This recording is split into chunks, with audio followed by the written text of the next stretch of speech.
Class का प्रथम पाठ लाख की चूड़िया, लेखक है कामता नाथ जी।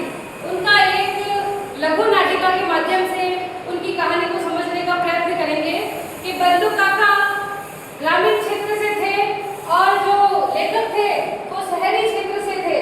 ग्रामीण क्षेत्र और शहरी क्षेत्र में अंतर प्लस मशीनीकरण और कुटीर उद्योग जो हाथ से अपना व्यवसाय करके अपने जीवन यापन को करते हैं, उन दोनों में अंतर बताते हुए छोटी सी लघु नाटिका है। उसमें हमारे सामने बल्लू काका है जो लाख की चूड़ियां बनाते हैं, रंग बिरंगी और सुंदर चूड़ियां बनाते थे। उनका व्यक्तित्व बहुत ही अच्छा था। बल्लू काका किसी से झगड़ा नहीं करते थे, बहुत ही ईमानदार व्यक्ति थे और स्वाभिमानी व्यक्ति थे। वह नीम के पेड़ के नीचे बैठकर अपना कार्य संपन्न करते थे। मचिया भट्टी जलती रहती थी। लेखक को कामता नाथ जी जो हमारे लेखक थे उनको बल्लू काका बहुत अच्छे लगते थे। जब भी लेखक अपने मामा के घर आते थे तो बल्लू काका को मिलने जरूर जाते थे। लेखक बल्लू काका को मामा कहना चाहिए था, परंतु उस गांव के सभी व्यक्ति बल्लू काका कहकर पुकारते थे, इसलिए लेखक भी उन्हें काका कहते थे, मामा ना कहकर। लेखक अब बल्लू काका से मिलने के लिए जाते हैं। अरे बल्लू काका कैसे हो? आओ लता कैसे हो? क्या कर रहे हो? चूड़ियां बना रहे हो? हाँ चूड़ियां बना रहा हूँ। इतनी अच्छी चूड़ियां लाख की? हाँ लाख की चूड़ी है। बहुत अच्छी है। और मेरे लिए आपने लाख की गोलियां नहीं बनाई? नहीं बनाई है ना गोलियां, ये लो। कितनी सुंदर लाख की गोलियां है। अपने दोस्तों को देना, खेलेंगे। हाँ मैं अपने दोस्तों को भी बताऊंगा, उनको चिढ़ाता भी हूँ। मेरे काका मेरे लिए इतनी सुंदर सुंदर गोलियां बनाते हैं। हाँ अब मैं चलता हूँ काका।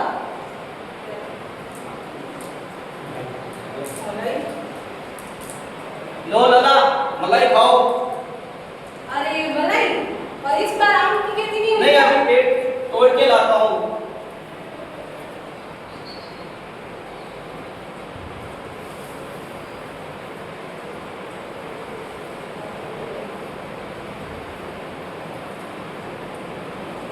लो लता।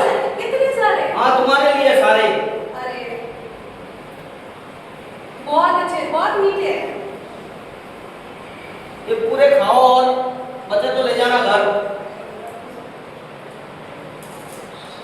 अब लेकर प्रस्थान करते हैं, परंतु जो हमारे बल्लू काका थे वह निरंतर मेहनत करते रहते थे और मित्रों के पास बैठकर वार्तालाप करते करते अपना व्यवसाय चलाते रहते थे। बल्लू काका राम राम। राम राम भाई राम राम। कैसे हो? ठीक है। काम काज चल रहा है? हाँ चल रहा है, रोजी रोटी मिल रही है। क्या चूड़ियां बना रहे हो लाख की? हाँ। अरे वाह, चूड़ी तो बहुत अच्छी बनाई है आपने। क्या करें? दो चूड़ियां मुझे भी दे दो, मैं पत्नी के लिए ले जाऊंगा, खुश हो जाएगी। ले जाओ, लेकिन इसके बदले में आपको मुझे कुछ देना पड़ेगा। अच्छा, आपको मैं चूड़ियों के बदले में आपको मैं अनाज देता हूँ। बल्लू काका उस समय वस्तु विनिमय का प्रयोग करते थे कि वस्तु के बदले वस्तु दी जाती थी, ना कि मुद्रा। ठीक है राम राम काका, चलता हूँ। ठीक है भाई। धीरे धीरे समय परिवर्तन होता है और हमारे जो लेखक कामता नाथ जी है वो बड़े हो जाते हैं और बड़े होने के बाद 9 से 10 वर्ष के मध्य पुनः अपने मामा के घर आते हैं और उनकी मामा की लड़की खेल रही थी घर के आंगन में और खेलते खेलते वो अचानक गिर जाती है। अरे क्या हुआ तेरे? गिर जाने के बाद उसके हाथों में चोट लग जाती है और हमारे कामता नाथ जी पट्टी करते हैं। और ये क्या हुआ, चूड़ी टूट गई? क्योंकि ये कांच की चूड़ियां थी। लेखक अचंभित हो जाते हैं, सोचते हैं कि इस गांव में बल्लू काका लाख की चूड़ियां बनाते थे और कांच की चूड़ियां कैसे आ गई? कांच की चूड़ियां ले लो, कांच की चूड़ियां। बल्लू काका को इस गांव में तो कोई दुकान भी नहीं थी, अब कांच की चूड़ियों की दुकान हो गई है। बहुत अच्छी है कांच की चूड़ियां। फिर हमारे काका कहाँ गए? काका के पास में जाता हूँ। लेखक काका के पास पहुंचते हैं, उन्हें याद आती है काका की।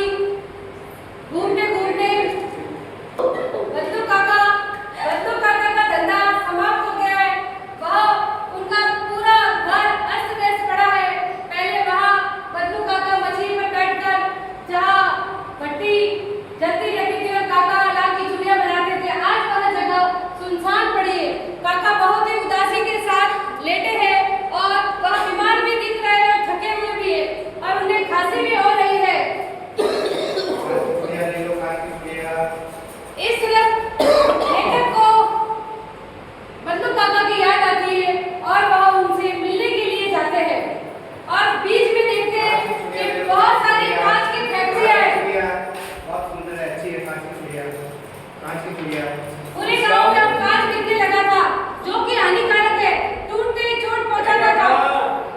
घर में हो गया?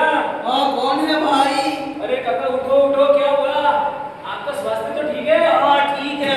कहाँ ठीक दिख रहे हो काका? फसली खांसी हो गई है। अरे काका कहाँ है आपका वो लाख की चूड़ियों का काम? वो सब हाथ कट गए हमारे, और बाजार में लाख की चूड़ियों की बजाय कांच की चूड़ियां आ गई है। अच्छा काका, तो अब आपका धंधा, काम धंधा, रोजगार कैसे चल रहा है? सब कट गया सारा, अरे काका ये और तो अब बहुत बड़ा मशीनीकरण के कारण हमारे हाथ कट गए। अरे काका, तो अब तो कांच की चूड़ियां आ गई है, तो सभी औरतें अब कांच की चूड़ियां पहनती है। इससे तो नुकसान है ना। वो मेरे भाई का मामा की लड़की थी, उसके लग गया कांच की चूड़ी की वजह से। अब क्या करूं? मेरा कोई कांच की चूड़ियां, ये लाख की चूड़ियां खरीदने नहीं आता कोई। अरे काका गाय थी ना आपकी, गाय का गई? गाय तो बेच दी, 2 साल हो गए। अब काका तो स्वास्थ्य का ध्यान रखना। हाँ हाँ ठीक है। ठीक है, खांसी थोड़ा ये ठीक हो जाएगी, ध्यान रखना। और बच्चों जरा आम तो लाना। जी बाबूजी। लल्ला आया है, लल्ले को आम तो खिलाओ, सिंदूरी आम खिलाना। काका चल जाता है। अरे नहीं नहीं, खा के जाना। अरे काका ये ले लो सारे। सारे ले लूं? हाँ हाँ सारे ले लो। ठीक है काका, अपना सेहत का ध्यान रखिएगा। हाँ हाँ ठीक, ध्यान से जाना लल्ला। ठीक है काका, चलता हूँ मैं। लेखक और बंधु काका की वार्तालाप होती है। लेखक मन में सोचते हुए जाते हैं कि बंधु काका ने हार करके हार नहीं मानी। वह बड़े स्वाभिमानी थे। लाख का अंतिम जोड़ा भी उन्होंने सस्ते भाव में नहीं बेचा, क्योंकि वो जहाँ का जागीरदार था, उस गांव का, वो 10 आने में उस चीज को मांग रहा था। पर बंधु काका शादी ब्याह के मामले में नहीं जिद करते थे, क्योंकि उनका रोजगार उसी समय अच्छे से चलता था। अन्यथा तो वो सस्ते में भी देते, कम आने में भी, यानी कम धन के साथ भी लाख की चूड़ियां बेच देते थे। परंतु उन्होंने अंतिम जोड़ा में बेचना स्वीकार नहीं किया, क्योंकि बंधु काका जिस प्रकार से स्वाभिमानी थे, वैसा व्यक्तित्व हमारे भीतर भी आना चाहिए। इस कथा में